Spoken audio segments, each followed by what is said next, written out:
नमस्कार, प्रभा साक्षी news network और आप सभी का स्वागत है। देश भर में अनिवार्य रूप से E20 पेट्रोल की बिक्री शुरू होने के बाद उसके प्रभाव को लेकर चल रही बहस अब एक महत्वपूर्ण कानूनी मोड़ पर पहुंच गई है।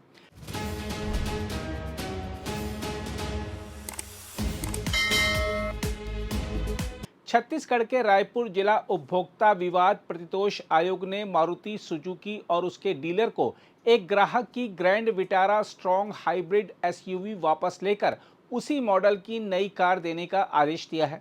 यह फैसला ऐसे समय आया है जब केंद्र सरकार लगातार यह दावा कर रही है कि E20 पेट्रोल से इंजन को किसी प्रकार का नुकसान नहीं होता और इसके खिलाफ चल रहा अभियान भ्रामक तथा राजनीतिक रूप से प्रेरित है।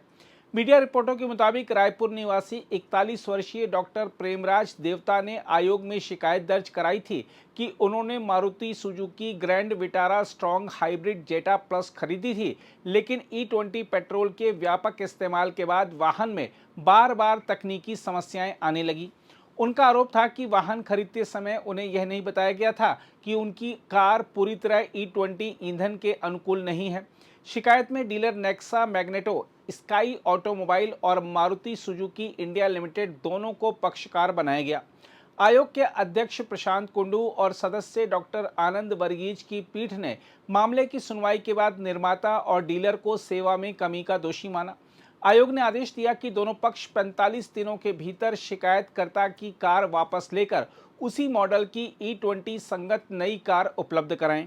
यदि ऐसा नहीं किया जाता है तो वाहन की पूरी कीमत, आरटीओ शुल्क और बीमा प्रीमियम सहित कुल 20,50,000 रुपये लौटाने होंगे।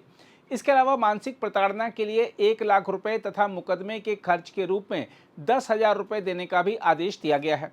निर्धारित समय में भुगतान नहीं होने पर 7% वार्षिक ब्याज भी देना होगा। यह फैसला इसलिए भी अहम माना जा रहा है क्योंकि यह E20 ईंधन की अनुकूलता और वाहन कंपनियों द्वारा उपभोक्ताओं को दी जाने वाली जानकारी के मुद्दे को सीधे केंद्र में ले आता है।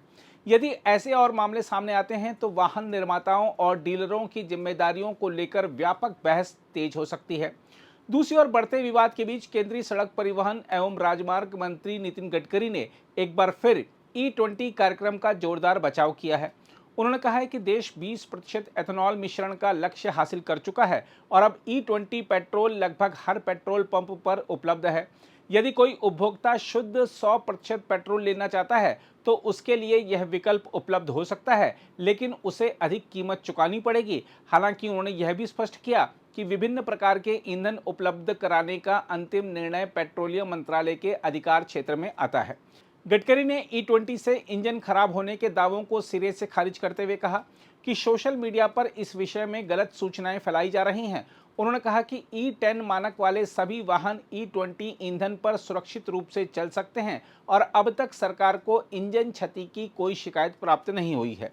उन्होंने दावा किया कि वाहन निर्माता कंपनियां भी E20 का समर्थन कर रही हैं और वाहन वारंटी के साथ अपने उत्पाद बाजार में उतारती हैं। उन्होंने लोगों से समस्याएं होने पर सीधे मंत्रालय को लिखने की अपील की थी, लेकिन अब तक कोई शिकायत दर्ज नहीं हुई। माइलेज को लेकर उठ रहे सवालों पर गडकरी ने स्वीकार किया कि एथेनॉल की ऊष्मीय क्षमता पेट्रोल से कम होती है, इसलिए E20 इस्तेमाल करने पर माइलेज में मामूली कमी आ सकती है। हालांकि उनका कहना है कि शहरों के सामान्य ट्रैफिक में इसका असर लगभग महसूस नहीं होगा और केवल हाई स्पीड ड्राइविंग के दौरान ही थोड़ा अंतर दिखाई दे सकता है। उन्होंने यह भी कहा कि किसी वाहन का वास्तविक माइलेज सामान्य उपभोक्ता स्वयं सटीक रूप से नहीं माप सकता, इसके लिए अधिकृत परीक्षण की आवश्यकता होती है। एथेनॉल नीति को लेकर अपने परिवार के चीनी उद्योग से जुड़े होने के कारण उठे हितों के टकराव के आरोपों को भी गडकरी ने खारिज किया। उन्होंने कहा कि उनके पुत्रों का कारोबार स्वतंत्र रूप से संचालित होता है और एथेनॉल उसका केवल छोटा हिस्सा है। एथेनॉल की कीमत केंद्र सरकार का मंत्रिमंडल तय करता है, इसलिए इसमें उनका कोई प्रभाव नहीं है। उन्होंने यह भी रेखांकित किया कि एथेनॉल उत्पादन अब केवल गन्ने तक सीमित नहीं है, बल्कि मक्का, चावल, फसल अवशेष और बांस जैसे स्रोतों से भी किया जा रहा है, जिससे किसानों को लाभ और स्वच्छ ऊर्जा को बढ़ावा मिल रहा है। हम आपको बता दें कि केंद्र सरकार ने 1 अप्रैल से देश भर के पेट्रोल पंपों पर E20 पेट्रोल की बिक्री अनिवार्य कर दी है। सरकार का कहना है कि इससे कच्चे तेल के आयात पर निर्भरता घटेगी, किसानों की आय बढ़ेगी और प्रदूषण कम होगा। वहीं कुछ वाहन मालिकों और विशेषज्ञों ने पुराने वाहनों की अनुकूलता, इंजन प्रदर्शन और माइलेज पर इसके असर को लेकर चिंता जताई है। इन आशंकाओं के बीच पेट्रोलियम एवं प्राकृतिक गैस मंत्रालय हाल ही में 10 बिंदुओं का विस्तृत स्पष्टीकरण जारी कर चुका है, जिसमें वैज्ञानिक परीक्षणों, नियामकीय सुरक्षा उपायों और अंतर्राष्ट्रीय अनुभवों का हवाला देते हुए कहा गया है कि E20 कार्यक्रम सुरक्षित और पर्यावरण के अनुकूल है। बहरहाल, रायपुर उपभोक्ता आयोग का ताजा फैसला और केंद्र सरकार का अडिग रुख अब इस बहस को और तेज कर रहा है। अब निगाहें इस बात पर होंगी कि वाहन कंपनियां इस आदेश पर क्या रुख अपनाती हैं और क्या भविष्य में E20 अनुकूलता को लेकर उपभोक्ताओं को अधिक स्पष्ट जानकारी देना उद्योग के लिए अनिवार्य मानक बनता है। फिलहाल तो यह मामला संसद के मॉनसून सत्र में उठाने की विपक्ष पूरी तैयारी कर चुका है। ऐसे में देखना होगा कि क्या विपक्ष के हमलों के बाद सरकार कोई राहत देती है या नहीं। आइए देखते हैं संसद सत्र से जुड़े मुद्दों को लेकर कांग्रेस की अहम बैठक में इथेनॉल मुद्दे को उठाने के बारे में क्या कहा गया है। आप जानते हैं E20 घोटाला, जिसमें कई बीजेपी के वरिष्ठ नेता और उनके सुपुत्र भी शामिल हैं। तो E20 घोटाले पर हम चर्चा जरूर मांगेंगे।